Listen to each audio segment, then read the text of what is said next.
This is Radio Health Journal. This week, the high health cost of sugar.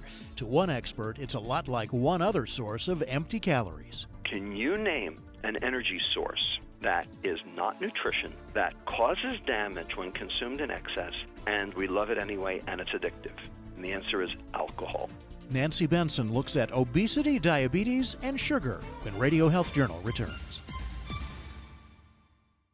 Colorectal cancer is the second leading cancer killer in the United States. It can be prevented with screening, which is a big reason that colon cancer deaths are down over the past 15 years. Here are the facts. Colon cancer strikes men and women equally, and most people who develop it don't have a family history. The biggest risk factor? Your age, according to Dr. Doug Fagel, president of the American Society for Gastrointestinal Endoscopy. Everybody should be screened for colorectal cancer starting at age 50 or earlier for people with certain risk factors. Colonoscopy is the most effective screening test and the only one that can actually prevent colon cancer. Some people worry about preparing for colonoscopy, but afterwards, people often tell us they're glad they had the test or wish they'd done it sooner. So our message is simply this: prep, scope, live. Find out more about getting screened and why it's important at screenforcoloncancer.org. That's screen, the number 4, coloncancer.org.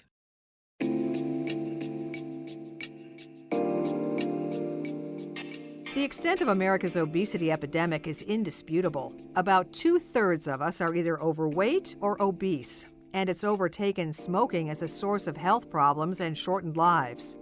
But there's not a lot of agreement over how we got into this mess and what that says about how we can get out of it.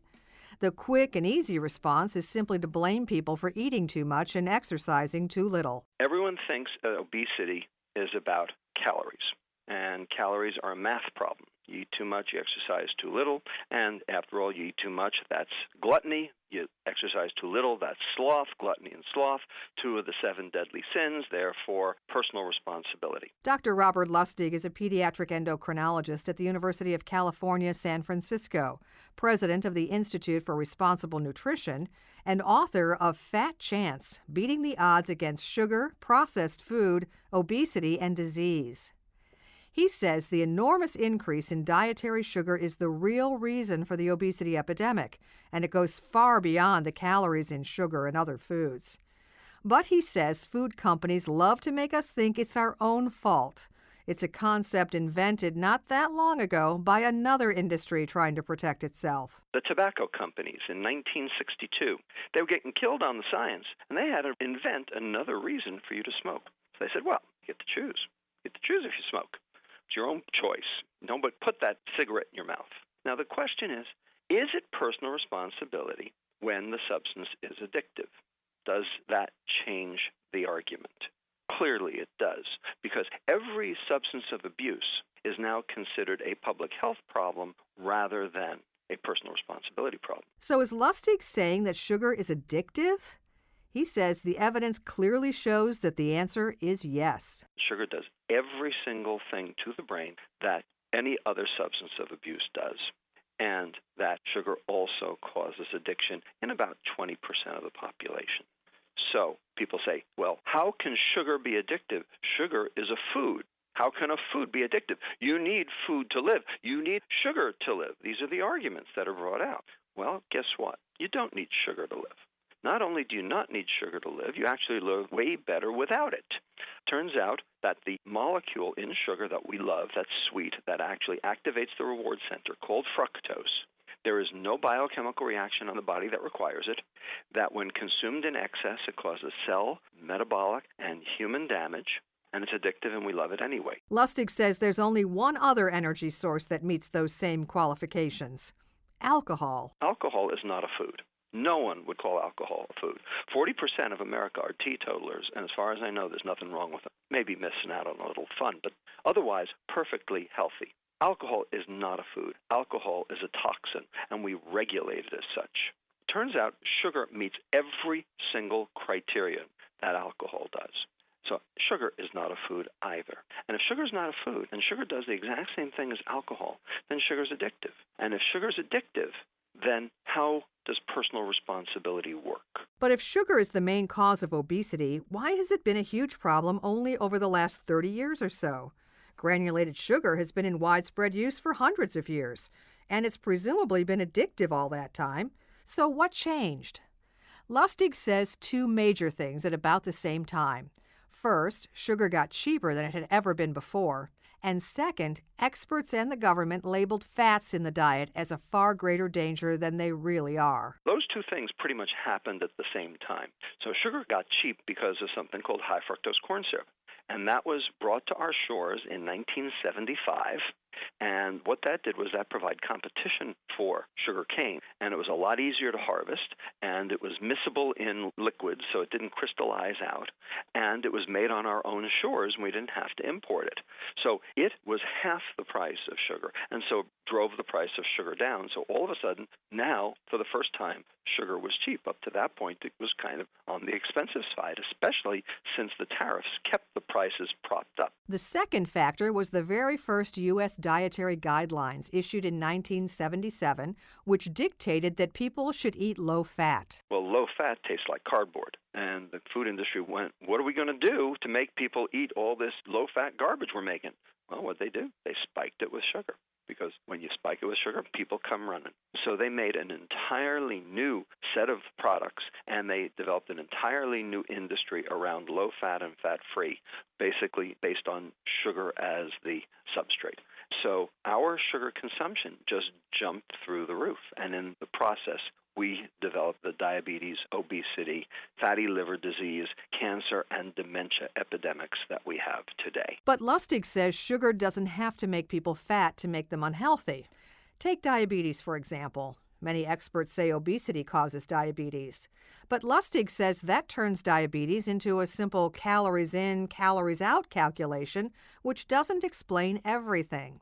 It also lets food companies off the hook. The food industry can invoke personal responsibility, like, hey, nobody put that Cheeto in your mouth. And if you don't exercise, it's your own damn fault. So this is a great way to assuage their culpability. So if it's about obesity, the food industry wins. But it's not about obesity, and here's why. Number one, there are countries that are obese without being diabetic, and there are countries that are diabetic without being obese, such as Iceland, Mongolia, and Micronesia are obese without being diabetic. India, Pakistan, and China are diabetic without being obese. If you have to have obesity for diabetes, then how do you explain India, Pakistan, and China? They have a 12% diabetes prevalence, and they're not fat. We, the fattest nation in the world, have a 9.3% diabetes prevalence. They outclass us in diabetes, and they're not fat. If it's about obesity, how do you explain it? And while obesity is increasing at 1% per year worldwide, diabetes is increasing much faster at 4% per year. So Lustig says obesity can't explain it all. It also can't explain the diabetes increase in the United States. If you look at the rate of diabetes increase in this country, it's going up 25% in the obese people. Well, guess what? It's going up 25% in the normal weight people, too. It's going up just as fast in the normal weight as it is in the obese. Well, if it's about obesity, how do you explain that? Well, you can't. Bottom line, it's not about obesity. The food industry wants you to believe it's about obesity, but it ain't. It's about our specific food environment, and it's specifically about how our body metabolizes the foodstuffs that enter it and what damage they cause in the process. And of all the different foodstuffs we consume, sugar is the one that does the most damage because it affects the liver and it affects the brain. And it causes the type 2 diabetes and fatty liver disease, and it affects the brain to make you want more. Lustig's conclusions are controversial, but he says there's evidence for them. He put a group of more than 40 obese children on a low-sugar diet and found that in just 10 days, their markers of poor health, such as blood pressure, cholesterol, and blood glucose, all improved significantly, even though the children didn't lose weight. As far as Lustig is concerned, obesity isn't the problem, it's sugar. You can find out more about Dr. Robert Lustig and his book, Fat Chance, through links on our website, radiohealthjournal.net. Our production director is Sean Waldron. I'm Nancy Benson.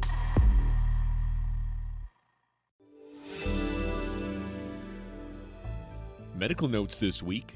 Some jobs are worse for your health than others, or at least the behaviors that tend to go along with those jobs. A study presented to the American Heart Association shows that food service workers, truckers, and first responders have more risk factors for heart attacks and strokes than many other professions. Diet and smoking have a lot to do with it.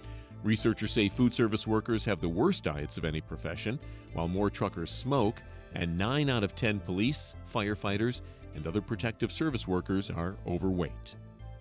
If your hair is getting gray, blame your genes. In fact, scientists now say you can blame a specific gene, interferon regulatory factor 4. A study in the journal Nature Communications has determined that this gene is at least in part responsible for gray hair as we age. The gene is known to help regulate the production of melanin, which influences the color of skin, eyes, and hair, and it gives scientists a target to one day prevent hair from turning gray. And finally, the number of plastic surgery procedures is up by 115% since 2000, and the parts of the body we're having altered has become much more diverse.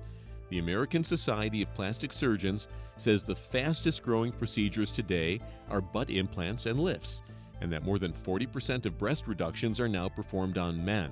But some things stay the same.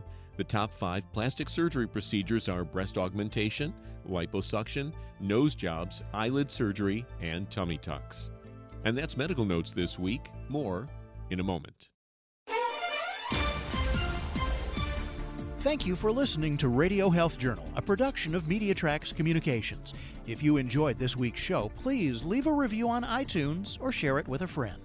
You can find more Radio Health Journal stories about health, science, and technology on iTunes, Stitcher, and at radiohealthjournal.net.